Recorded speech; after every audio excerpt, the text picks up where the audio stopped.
Hi and welcome to this fourth webinar in our series of webinars in MRDC Software Week 2019.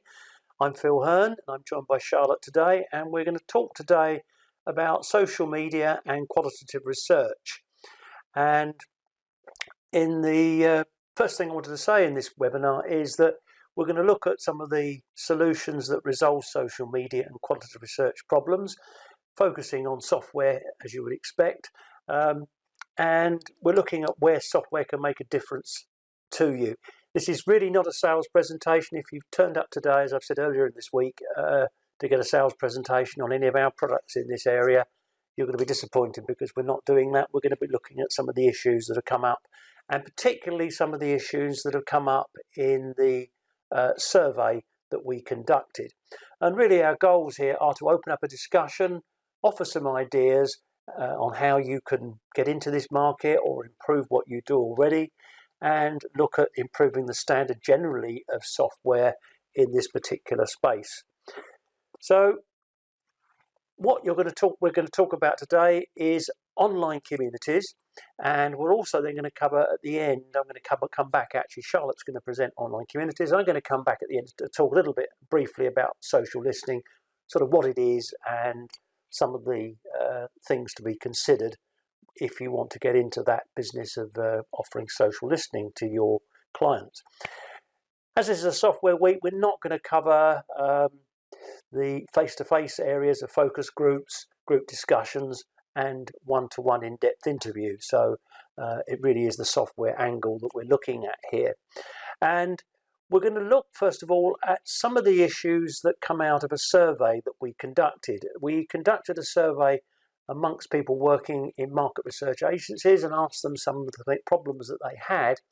And that's the first thing that we're going to look at, and then go on to perhaps trying to explain some of those things and how we can help you to be more successful, both in online communities and to conduct social listening research. So I'm going to hand over to Charlotte now, who's going to give you some of the findings from that survey and take you through online communities. I'll be back later. Great, thanks Phil for that. So as some of you may know, we've conducted a survey amongst market researchers about problems that come out of online communities and social listening. And we got a range of different issues coming up. Some of them were to do with response rates and the quality of market research conducted. Others were to do with data and the accuracy. We had others on the panel and whether the panel's relevant and got relevant experience. We had things like about choosing the right software packages.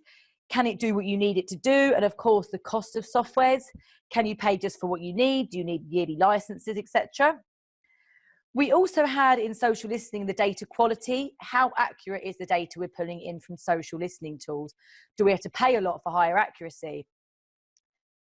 In a nutshell, we have survey issues, software issues, response and recruiting issues, social media and the accuracy in it. So what Phil and I will do now is take you through some of these different topics in a little bit more detail. So let's look at community issues. So we'll start with reason for being. And what we mean by that is, what is the purpose of running the community? We know from market research surveys, there are different questions, some open response questions, mostly closed. And the outcome is we get some answers. We don't know what quality they are. We hope they're very good quality. And I'm sure actually they usually are. However, with communities, we don't know what we're going to get. We have to allow for expression. And by definition, it means we won't know what to expect, which I think can actually be a good thing in many ways. So you couldn't really compare quantitative research with communities, as it wouldn't really be a fair comparison actually in the first place. I think it's good to, I think it actually goes a lot further than that for reason for being. There needs to be a purpose. You need to know your goals. Not only do you need to know your goals, what about the people that are taking part? What are their goals? What are your respondents trying to actually get out of the community? It could be to share their knowledge of something. It could be to influence other people. They might want support from people that are using the same product or using the same service as them. So there's many reasons. And of course, these aren't all of them, but there needs to be a purpose on both sides. You also don't want to make the community all about you. It's very easy to set up a community because it's what you want to find out about things, how you want to know what's going on with your company and give your clients the best possible service. but you really need to find out about what your participants are trying to get out of this as well. I think it's really important to have measurable goals and actually reassess those over a period of time as well. Make sure at the end of the community, everyone's getting some kind of benefit out of it, not just you. So moving on to putting in the effort, it sounds like an obvious statement, and where things go wrong is where people underestimate how much time it can take to nurture a community. Looking after your members actually takes time and dedication. You should be assessing the community once a week or more to see what's going on, what's working, what's not, who's taking part. Do you need to split the community into smaller groups, looking at the individual needs and the type of groups you actually have in the community? It's like actually having a group of friends or a club. If you don't put effort in, you don't put time into them, it will just diminish and people will actually end up leaving. We have to build trust, and actually this is particularly important. And this is included in things like our personal lives, our relationships we have. If you don't have trust with people, you won't have anything, so you won't have a community. You don't want to be taking control or dictating to people. You want to give people freedom and get their feedback. You want to be able to admit their mistakes. Admitting mistakes actually builds a lot of trust. If you didn't, for example, describe an activity very well, therefore some people aren't doing it or don't understand it, tell them you didn't get it right, tell them you made a mistake. Again, that really helps building the trust in the community. So we come on to removing fear, and fear can actually really damage a community. You should allow freedom and don't be frightened to losing control. It can feel like a community is your baby, if you like, and you don't want to lose control of that. But let it take the direction of your participants and maybe let go a little bit. Encourage people outspoken to say what they want to say. You'll actually end up with very valuable information that you wouldn't get out of a normal survey. This has got the kind of feedback you just can't get from quantitative research. So there needs also to be something in it for the community. What's in it for the people? It could be something as obvious as making money. Do they get money for taking part in this community? Is there a point system where perhaps they get a voucher for however many activities they fill in, for example? But there's other things that are much more valuable from this. Things that make people feel good. You can have things like post of the week. You can have a leaderboard of posts to make people, who's the best contributor this week. Again, it's making people feel really worthwhile. And again, they might actually get some enjoyment out of the community. So we've got community engagement as well. So we need to ask people what it is they want out of the community. And to actually satisfy this is what keeps respondents really engaged, even if it's off track of what we expected. You need to vary your tasks. So not just doing the same thing week in, week out. Again, this can get very laborious. It can get dull. It's not keeping your community members engaged. Things like your activities, if they're not working, don't do them again, but give things a go. Experiment with your activities. Find out what works, what doesn't work. Give your respondents feedback. Show them that you're actually learning from them. Again, they'll feel more valued and more likely to keep doing the activities that you're posting week after week. So let's look at software features. One of the biggest things is an easy to use platform. That's something that it sounds very obvious, but we want a platform that's not difficult to use. Finding time to take part in communities can be quite difficult anyway. So something that's easy is really important. Is it easy for all the different roles? Is it easy for your admin? Is it easy for your members? And is it easy for moderators, amongst other roles you might have? Things like a welcome video is a great way to start a community. So your moderator introducing the community, letting people know what they're going to expect. Have you got video tutorials? So first-time users might want a video tutorial to show them around the community. Again, that's really valuable and helpful for your users. Does it work on a tablet and a mobile? Most of the things I do now, I do a lot of my emails on my mobile now. I do a lot on my mobile. You're probably the same. So is it mobile and tablet friendly? That's really important now. And an easy interface. So is the interface nice and simple to get around? And does it look nice? Is it easy on the eye? We want to have different trials. So is it easy to trial? So are they different? So when you're trialing, not only just trialing as setting up a community, what's it like being a member? What's it like being the moderator? Trial all the different roles. Make sure you have time to invest when you're trialing the community. When you're doing the trials, make sure you're looking at all the different activities. Try every single activity at least once. So you want a good range of activities to be able to be displayed. Things like hello from your moderator, things like that are really helpful. Again, welcoming people into the community. We want polls are really nice things to have in your community, interactive bulletin boards, group chats, video diaries. All these things are really going to keep people engaged. Another nice thing that you might want is to be able to embed a survey into your community. So something like Snap or SurveyMonkey, things like that, you could actually embed it in. So you're actually getting some quantitative research as well as getting your online community research. Finally, we're going to come on to recruitment and response rates. So for your recruitment, you can get your recruitment from multiple sources. So email lists, perhaps, consumer panels. Try using all of them, not just one. You can have ads on social media using target profiles.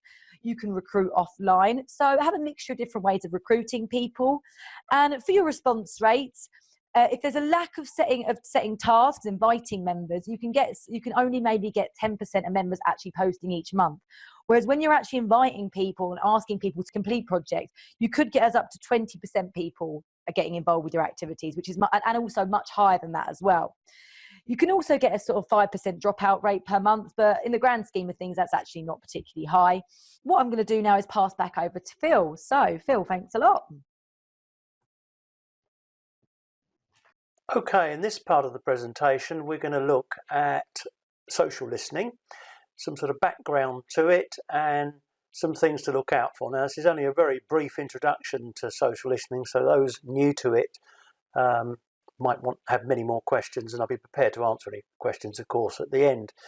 And the first thing that's important with social listening data is there's a lot of people out there who are doing analysis of social media data, but there's a lot of noise in that data, and the data has to be cleaned, and it needs good algorithms to do that. It needs some human interface doing that. It's not just text analytics. People need to code the data to get the accuracy in there and to recheck that the data is being interpreted correctly to get accurate feedback. And so there's 1,000 companies or more out there now who claim to do analysis of social media, and their accuracy varies from right down the bottom, a few percent of accuracy right up to the level that other systems offer.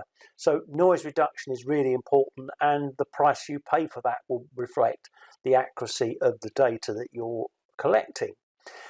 What you can get out of it with the better social listening systems is you can get the topics that are coming out. So it's largely about finding out what's being said about brands typically. Not always, but mainly about brands. But you can find the topics that are coming up for each brand or brands and their competitors. Typically, market research just focuses on one brand in a survey. It's very easy here to do analysis of a number of brands and competitors side by side, so that's a real advantage of social listening.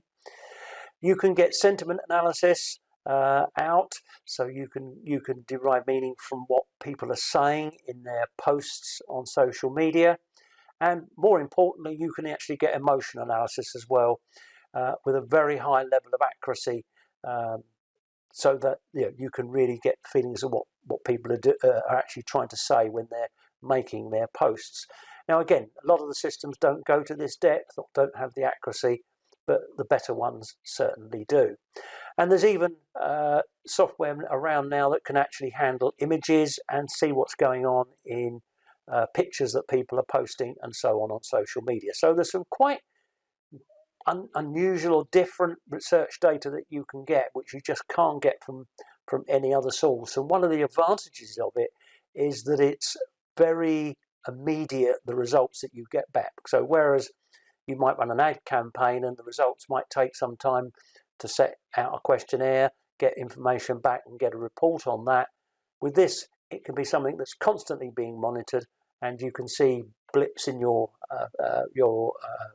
results immediately as before and after advertising campaigns and any other interaction. So it's really about social insight. The thing that really does matter most is accuracy. There's over 1,000 companies offering this sort of service now. It's a difficult one for market researchers because we sort of like to believe that everything that we produce in market research is to the highest standards and it's 100% accurate. Well, it might be to the highest standards, but it's probably not 100% accurate. But it's certainly very accurate research data generally. But social media data analysis will probably get an accuracy of something like 80%, and that's considered very good. But it is very fast and responsive. But there are people out there who are delivering accuracy of way below that because they're not putting the algorithms into the data to interpret it accurately and checking it back regularly. So it's quite easy to get garbage from social media analysis, and I really do warn people about buying into any of the very low cost systems. They really aren't going to give you anything like the quality you're used to with conventional or old-fashioned market research. You really should be seeking that 80% accuracy. So social listening is a really good tool for brand performance and to measure what's being discussed and to look at competitor brands as well, so that you can see how other brands are performing that you consider competitors. The real issues, I guess, are accuracy, noise in the data, researchers perhaps feeling uncomfortable with having any noise in the data, feeling that normally they can present data with 100% accuracy, but it's still, that perhaps a fallacy, but don't forget that this is still, you can still get really highly accurate data when you're working with social media analytics. Typically you pay for what you get, but it's an area that's growing. It's something that we're growing into, and we get more inquiries about as time goes on, and we're happy to advise people on that in this market as well, although I'm not personally an expert myself. So I'm happy to take any questions on this, and Charlotte will take any on communities as well. So if you'd like to send any questions through, we'll try and answer those for you. Great, thanks a lot, Phil. Yeah, we've had a couple come in already, so let's try and work through these. The first one we have here is, how much is your communities platform? Actually, can I pass that back to you, Sharks? I think you know more than I do on that one, don't you? Yeah, probably.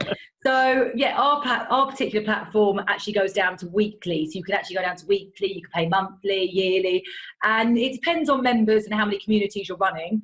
So for an example I can give you is probably for 1 week, if you wanted one community with 50 members, it's about $199 per week. If you wanted more, more members would start to get a bit more, but not massively more. If you had a yearly subscription, obviously that would bring that you get some discounts on that. So it massively depends on how many members you have. If you had something in mind in particular though, feel free to drop me an email and I could give you a quote on it. So back to me again. So the next question we've got here is, would social media analysis work in competitive markets such as airlines? Okay, well that's a good question. Yes, I think it would work very well. I would suggest for most airlines that you have a number of competitors, and I think I'm right in saying you can have up to 12 competitors in a social media project, less if you need less, obviously, and airlines would be very suitable for this, where you could track the opinions of what people are posting on social media, so that you get the reports that Charlotte described.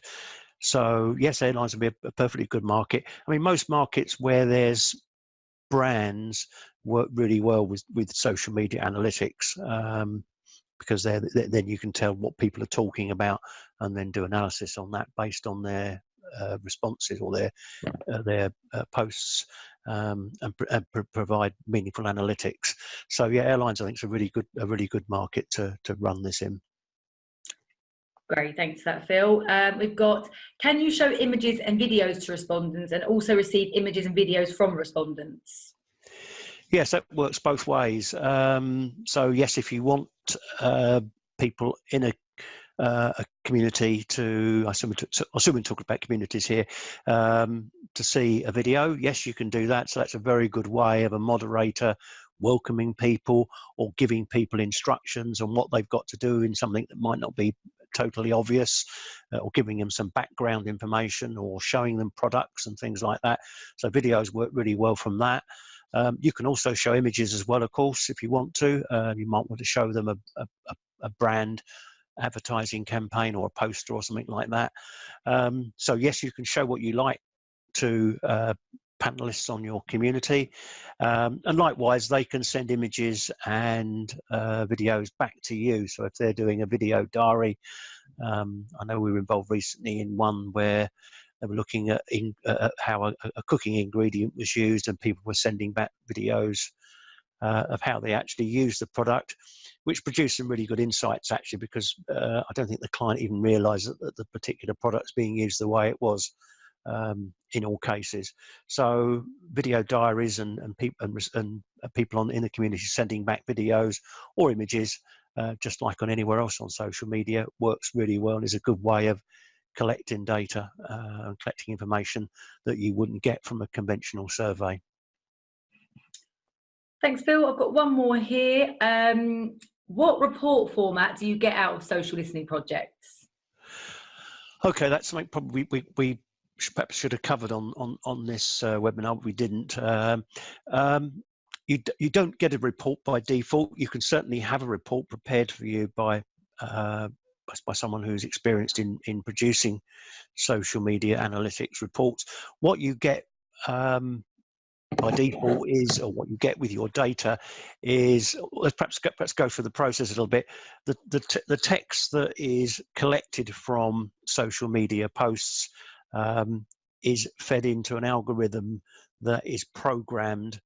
It's first of all coded by hand to check that the text responses fit in to topics and so on that are being picked up. That's then retested with another sample of data to make sure that the fit's good, and it's adjusted until that fit's good. And then using AI, the text that's entered through posts is automatically coded, as Charlotte mentioned, by various categories, by topic, sentiment, and emotion. And from there, you get a dashboard, which is what the question is here. Actually, what report do I get? Well, you get a dashboard for all the brands, so that you can filter down on each brand, their sub brands if that's appropriate, the social media platform that was used, if that's important, because that might vary from brand to brand. So you get a dashboard that you can basically drill down into the data, looking at the topics that are covered, the sentiments and the emotions that are shown from the posts that people give. And you can even drill right down into the individual posts that people make, because that data's not subject to GDPR or anything else. It's public domain data, so you can actually drill down to an individual post that someone's made on Twitter and see who that person is. And if you want to, you could even engage with that person if you want to. There's nothing to stop you doing that. It's all public domain information. And just to really join the whole thing up, as this come up, I think, in our webinar this morning, you could even find those people on Twitter and invite them to a community. So you'll be joining up social media analysis with an online community. You could actually recruit particular types of people, if you want to, from their posts and invite them to a community. So you can actually join that up, and then any text you get from a community, you can feed back into the model that you built from your social listening project. So there's quite a lot of scope there, for developing a project. But to answer the original question, I suppose the output it can be a report. That might be something you want to do yourself, but what you get sort of included in the packages, as it were, would be a dashboard that you can browse around and see how different brands are comparing against each other for the different things that I've explained. So I hope that answers the question. We have got a webinar on our website which actually covers what you actually get from start to finish in a social media project, which is about 1 hour if you want to watch that. Great, thanks, Phil. Well, that's all the questions that are coming for now. As always, if you think of anything after the webinar that you want to ask myself or Phil, that's not a problem. Just send me an email and we'll get back to you and give you an answer on that. So tomorrow is the last day of our software week and we've got choosing the right software. So hopefully you can attend that, and thanks for tuning in. Thanks. Thank you. Bye. Goodbye. Bye-bye. Bye.